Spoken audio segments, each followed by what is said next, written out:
Welcome back to the Deep Dive. Today we've got a story that, honestly, it feels like one of those movie scripts you'd reject because it's just a little too unbelievable. It really does. It has all the elements, right? You've got extreme poverty, a hero who basically has to teach herself everything. Right. Then you have the entire scientific establishment, I mean everyone, saying, you're crazy, this will never work. And then, after all that, a discovery they want to talk to it.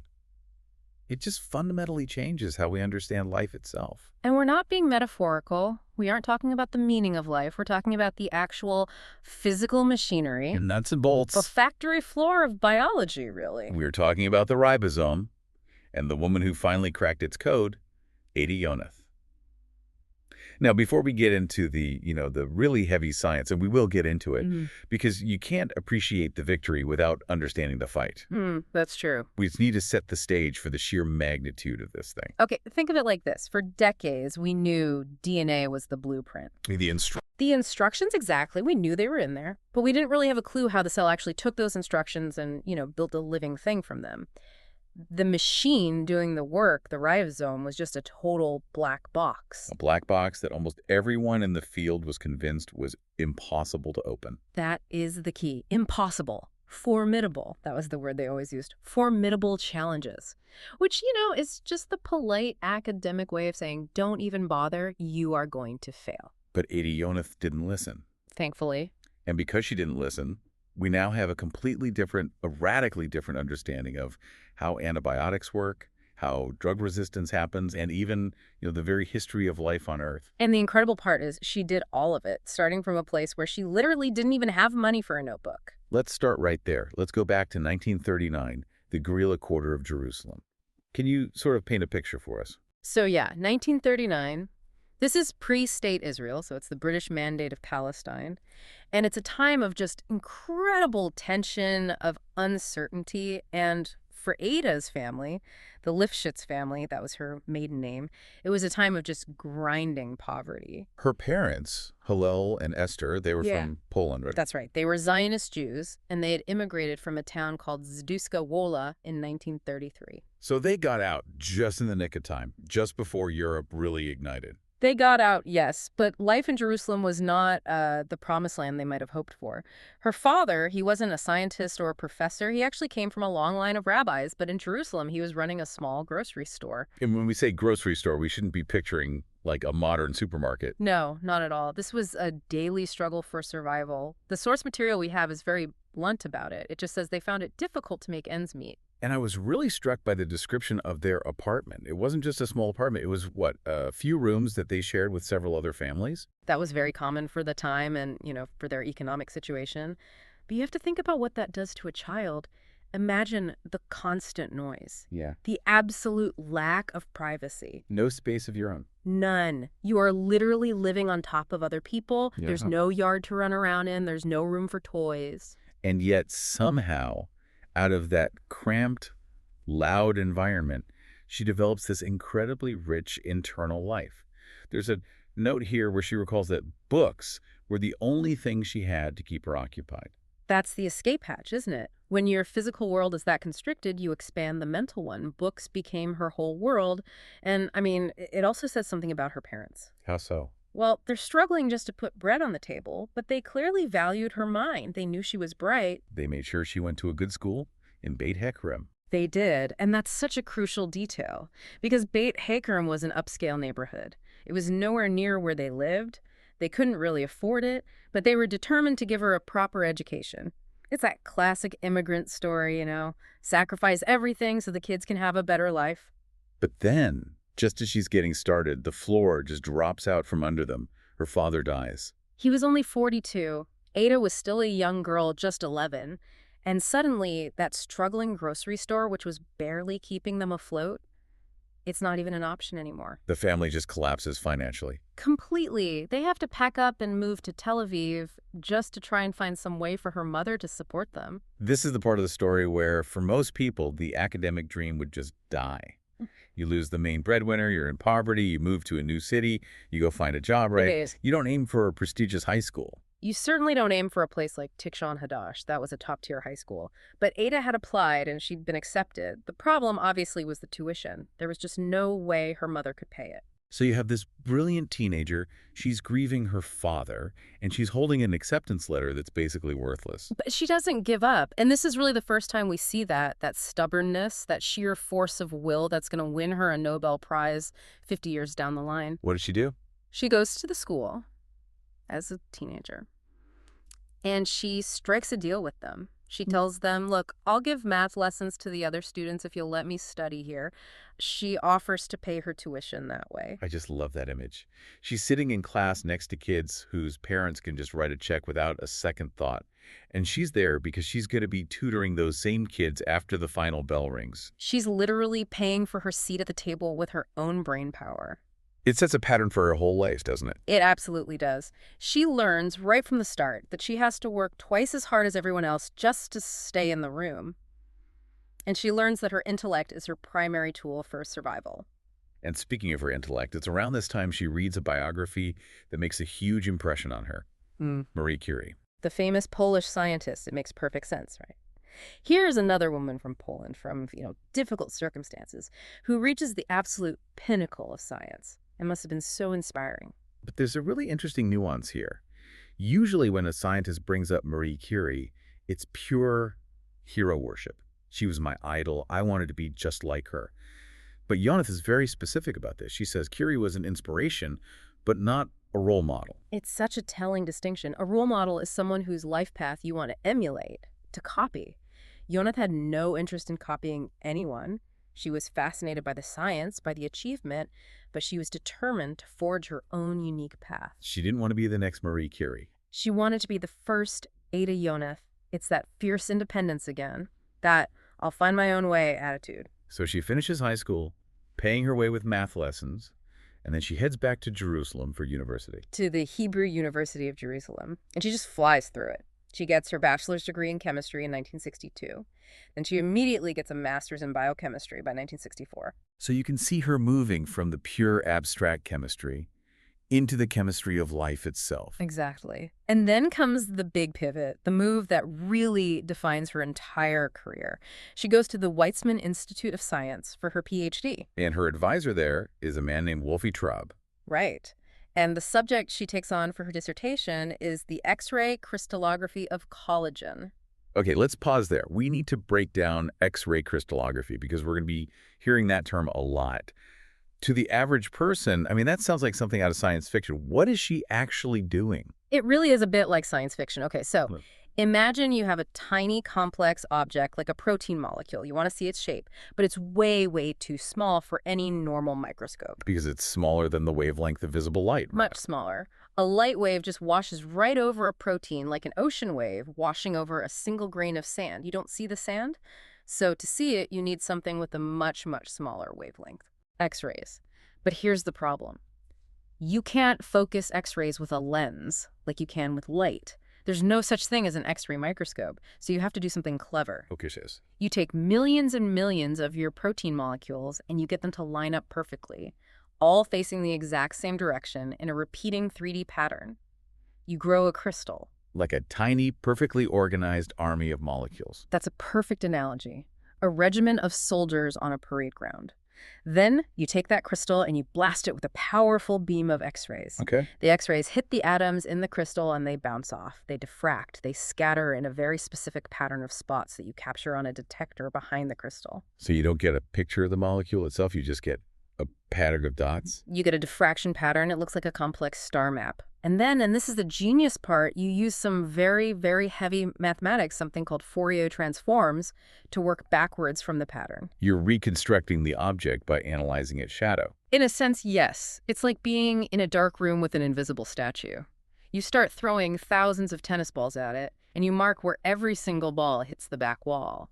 If you throw enough tennis balls, you can eventually figure out the exact shape of the invisible statue. So for her PhD, she's throwing X-ray tennis balls at collagen. Exactly. Collagen is a fibrous structural protein. It's what keeps your skin elastic. She's learning the trade. She's figuring out how to grow the crystals, how to operate the X-ray machines, and crucially, how to do the math. And she gets her PhD in 1968. She's officially Dr. Ada Yonath. She has the credentials. And so she heads to the U.S. for her postdoctoral work. She goes to Carnegie Mellon in '69. and then to MIT in 1970. I mean, this is the big leagues of science. Yeah, while she's at MIT, she spends some time in a lab at Harvard that completely changes her trajectory. Yes, the lab of William N. Lipscomb Jr. He was an absolute giant in the field. He would go on to win the Nobel Prize in chemistry himself in 1976. So she's seeing what's possible at the highest level. Right. Being in that environment, seeing these brilliant minds tackling enormous, seemingly impossible questions, it just emboldened her. She starts thinking, about very large structures. Why is large a scary word in crystallography? Intuitively, I think a bigger object would be easier to see than a tiny one. That's logical, but in biology, large almost always means complex, and more importantly, unstable. What do you mean by unstable? Well, a small molecule, like salt, is like a hard, rigid little brick. It's easy to stack them into a perfect crystal. But large biological machines, like the one she was getting interested in, they're floppy. They have moving parts, they're flexible, they don't want to hold still and line up in a perfect crystal lattice. But that's exactly what Yonath decides she wants to tackle, the biggest, floppiest machine of all, the ribosome. That's right. She returns to Israel in 1970, and she establishes the very first protein crystallography laboratory in the entire country. The first one. The first one. And for nearly a decade, it would be the only one. She is a complete lone wolf building this entire field of science from the ground up in Israel. And she sets her sights on the ribosome. Okay, let's define the target. We know it's a very large structure. But what is its actual job? What does the ribosome do that makes it worth all this effort? The ribosome it's the universal translator of life. Your DNA contains all the instructions to build you, your eye color, your hair color, how to digest your lunch. But the DNA itself is just a library. It just sits there. It doesn't actually do anything. It's passive. It's passive. The ribosome is the machine that comes in, takes a working copy of those instructions, a molecule called RNA, and it reads them. And as it reads the instructions, it simultaneously builds what the instructions describe. It builds proteins? It builds proteins. And proteins are, for all practical purposes, everything. Hemoglobin, the molecule that carries oxygen in your blood, that's a protein. Insulin is a protein. The antibodies fighting off your cold are proteins. The keratin in your hair and fingernails is a protein. The ribosome is the single machine that makes all of them. So if it stops working? You stop working instantly. Without the ribosome, life as we know it is impossible. It is arguably the most important single piece of machinery in your body. And Yonath wanted to know how it worked, to pop the hood and see the engine. Exactly. And to know how any machine works, you first have to know what it looks like. You need the blueprint. But when she started telling people, hey, I'm going to crystallize the ribosome and get its structure, the reaction wasn't, great idea, good luck. No. The reaction was, you're wasting your time. The notes use the phrase considerable skepticism. Which we already established is polite speak. Right. In reality, it was outright dismissal. People thought she was on a fool's errand. They thought it was a career-ending move. Why? What was it about the ribosome that made it so much harder than, say, the collagen she studied for her PhD? A few really big things. First, as we said, it's just massive. It's an enormous complex. Second, it's not made of just one thing. It's a messy mixture of RNA and protein, which makes its chemistry very complicated. Okay. And third, and this is the real killer, it's incredibly flexible. It has to move to do its job. So trying to get millions of these things to sit perfectly still in a crystal was, and I'm not exaggerating, like trying to stack 1 million live jellyfish into a perfect pyramid. They just slide and wobble and squash. They slide, they squash, they don't cooperate. And if your molecules are wobbling even a tiny bit in the crystal, your X-ray picture is just a blurry mess. You get nothing. Worse than nothing, you just get noise. So she spends how long, how many years is she trying to stack these jellyfish? Almost 20 years. 20 years. From the time she seriously started the project in the late 70s until she published the final high-resolution structure, it was a 2-decade-long journey. That's an entire scientific career for most people. For a lot of that time, she was just fighting constant failure. She had managed to grow some crystals, but they'd be tiny and flawed. Or they would dissolve as soon as she looked at them. Or, and this was the big one, the X-rays themselves would destroy them. Ah, right. That's the other problem here, isn't it?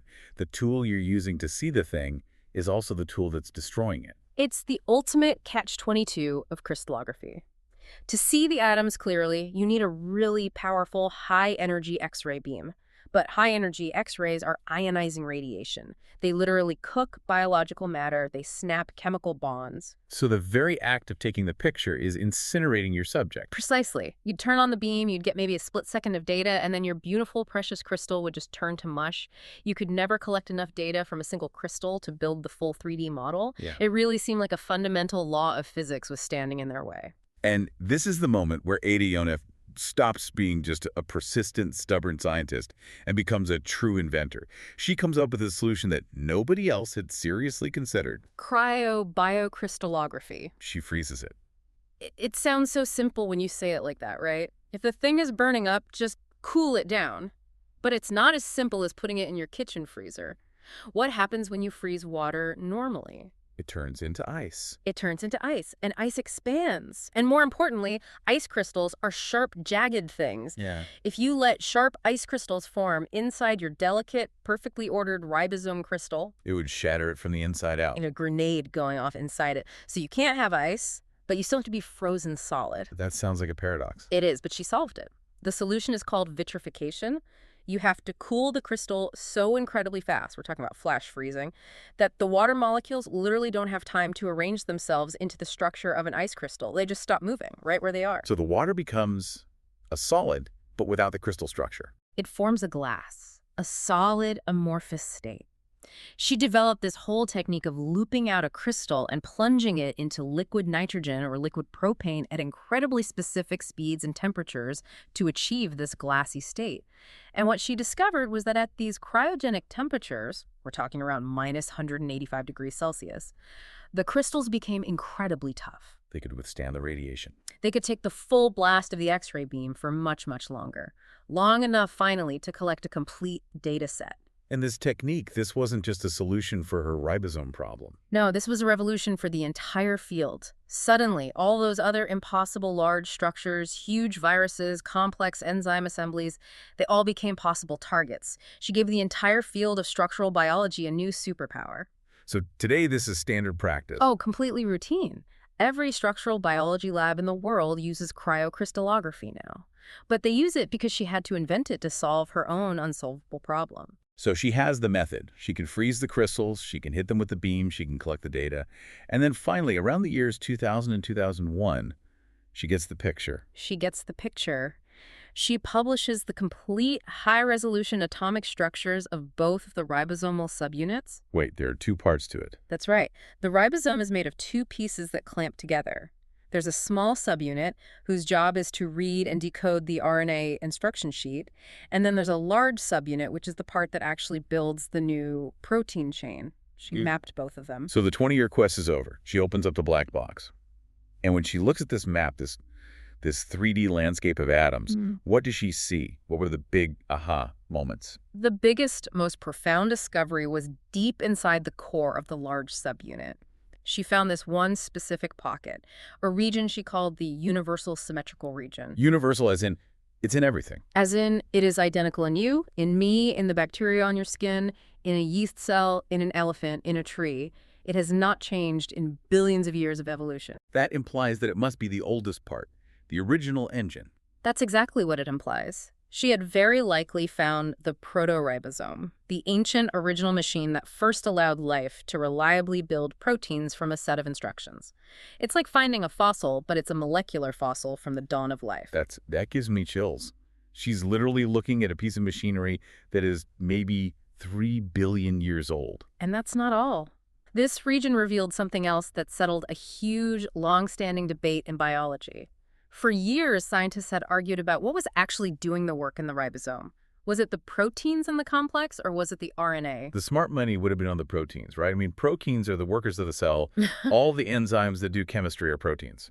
That was the central dogma. But what Ada's structure showed with irrefutable clarity was that in the absolute heart of the machine, the spot where the new chemical bonds are actually being formed to link the protein chain together, there are no proteins. None at all. It's all RNA. So the RNA is the engine. The RNA is the engine. The proteins are just the scaffolding on the outside, holding it all in the right shape.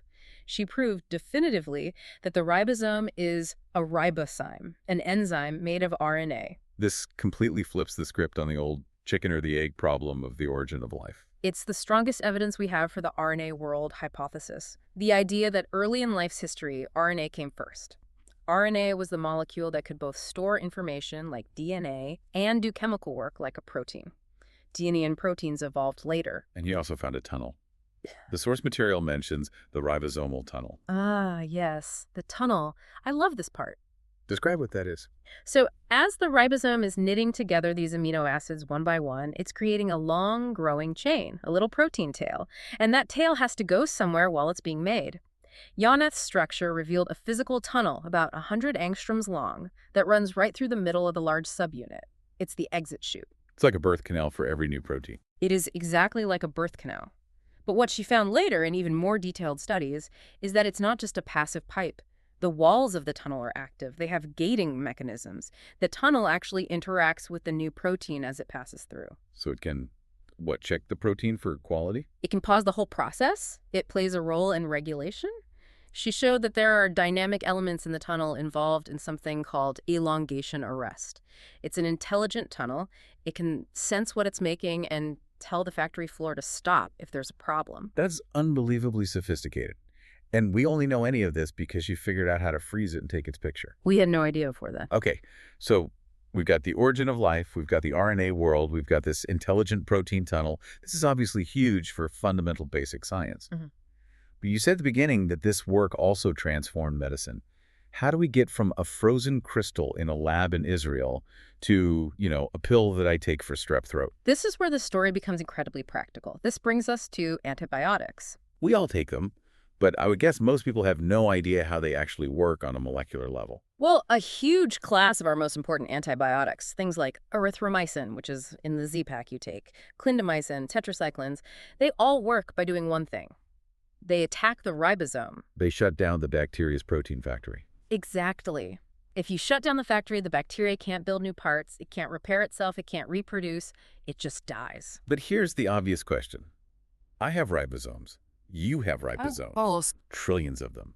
Why doesn't the Z-Pack shut down my protein factories and kill me?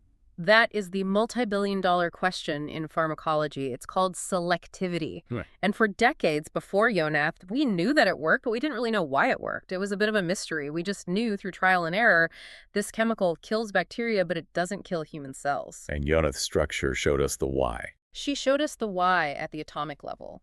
She demonstrated that while that deep universal core is the same in all life, the outer parts of the ribosome, the parts that are more exposed, have tiny but significant structural differences between bacteria and humans. So the lock on the bacterial ribosome is a slightly different shape from the lock on the human ribosome. That's the perfect way to put it. And an antibiotic molecule is like a key that is shaped to fit only the bacterial lock. Yonath went on to map the exact binding sites of over 20 different antibiotics. She showed us precisely where the drug molecule wedges itself into the bacterial ribosome's machinery to jam the gears. She showed us where to stick the wrench. Not just that. Even more importantly, she showed us how the gears learn to fight back. She illuminated the mechanisms of antibiotic resistance. Which is the huge crisis we're facing now where the drugs stop working. Right. And because we now have the high-resolution structure, we can see resistance happening at an atomic level. For example, a bacteria might evolve to change one single atom on the wall of the ribosomal tunnel. Just one tiny change. And suddenly the drug doesn't fit anymore. Suddenly the drug can't latch on as tightly. It just slips off. The wrench can't get a grip. So resistance is just a tiny structural renovation project by the bacteria. It's molecular redecorating to kick out the unwelcome guest. And this is the game changer. Because Yonath gave us the blueprint, drug companies can now look at that newly renovated, resistant ribosome and say, okay, the bacteria changed this part of the lock. Let's go back to the lab and design a brand new key that fits this new lock. This is what they call structure-based drug design. That's it. It takes so much of the guesswork out of it. Instead of just randomly screening thousands of chemicals in a petri dish, hoping one works, it becomes a rational engineering problem. You can literally design a new drug on a computer to fit perfectly into the target pocket you can now see.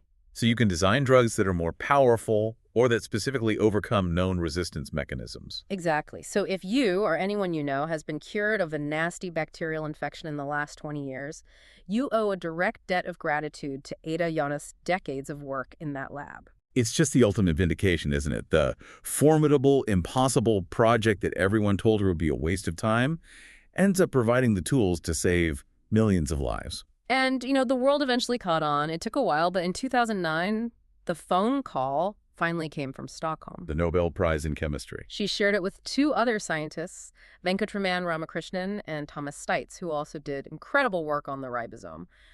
But her win was especially historic for a number of reasons. Let's run through the stats on this because they're pretty staggering. Okay, so she was the first Israeli woman ever to win a Nobel Prize in any category. Wow. She was the first woman from anywhere in the Middle East to win a Nobel Prize in the sciences. That is a huge milestone for the region. But look at the gender gap in her specific field. This one is amazing.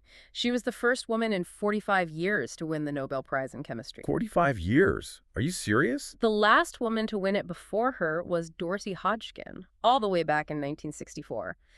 That is just a staggeringly long drought. It really puts into perspective what she was up against. The kind of boys' club that field must have been for decades. She didn't just break the glass ceiling. She crystallized it and shot X-rays at it. And it wasn't just the Nobel, was it? The awards just started pouring in. She essentially won every major prize there is to win in science. Pretty much. The Wolf Prize, which is a huge honor, the Harvey Prize, the L'Oreal UNESCO Award for Women in Science. Even Pope Francis got in on it. He named her as a member of the Pontifical Academy of Sciences in 2014. Which is a fascinating appointment for a Jewish scientist from Israel. It just shows that great science transcends all of those borders. And the honorary doctorates, she has them from all over the world. France, Poland, the UK, the Philippines.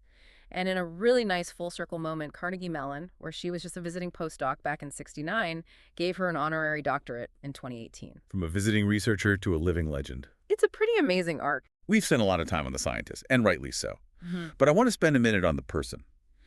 Because she isn't just a brain in a lab. She's a mother, a grandmother. Yes, she has one daughter, Ada Yonath, who is a doctor at a major Israeli hospital. So the healing profession clearly runs in the family. And she has a granddaughter named Noah. And she's also someone who's, lives in a very complex and fraught part of the world. She's in Israel. And she hasn't been silent about her views on the political situation there. No, she hasn't. And we should be careful here just to report what the sources say her stance is, not to interpret it. But yes, she has been quite vocal about the Israeli-Palestinian conflict, specifically on the issue of prisoners. And what is her stated position? She has publicly called for the unconditional release of all Palestinian prisoners held by Israel. That is a very controversial stance to take within Israel, I would imagine. What's her reasoning? Her logic seems to be very pragmatic, actually. It's almost scientific. She looks at the mechanism of the conflict. She argues that as long as Israel holds Palestinian prisoners, it provides a powerful motivation for militant groups to kidnap Israeli soldiers. To use them as bargaining chips. To use them as bargaining chips for a prisoner exchange. Exactly. So her argument is, if you remove the prisoners from the equation, you remove the primary incentive for kidnapping. The quote from her is, "Once we don't have any prisoners to release, they will have no reason to kidnap soldiers." Yes. And whether you agree or disagree with that geopolitical analysis, it's fascinating to see that same kind of thinking. She looks at a complex system, a cycle of violence, and she asks, what is the underlying mechanism driving this? How can we break the machine? It's the same mind that looked at the ribosome. Exactly. In the lab, she debugs the ribosome's translation process. In the world, she tries to debug the incentive structure of conflict. It's also worth noting that activism seems to run in the family. Her cousin is Ruchama Martin, a very famous Israeli anti-occupation activist. So we've gone on this journey from a little girl reading books in a crowded Jerusalem apartment to a Nobel laureate who mapped the atomic machinery of life. When you step back from all the details, from the X-rays and the cryo cooling, what's the big takeaway for you from her story? For me, it's a profound lesson about the importance of basic science. What do you mean by that? Ada Yonath didn't start this project because she wanted to invent a better antibiotic. She wasn't trying to cure anything. She was driven by pure, fundamental curiosity. She just wanted to know, what does this beautiful, essential machine look like? She was chasing knowledge for its own sake. Yes. And today, funding agencies and governments, they're often so focused on applied science. They want to know, if we give you this research grant, what product will we have in 3 years? What's the immediate return on investment? And if Yonath had to answer that question in 1980, she would have had nothing. She would have had nothing to say. She was just trying to take a picture of a jellyfish pyramid.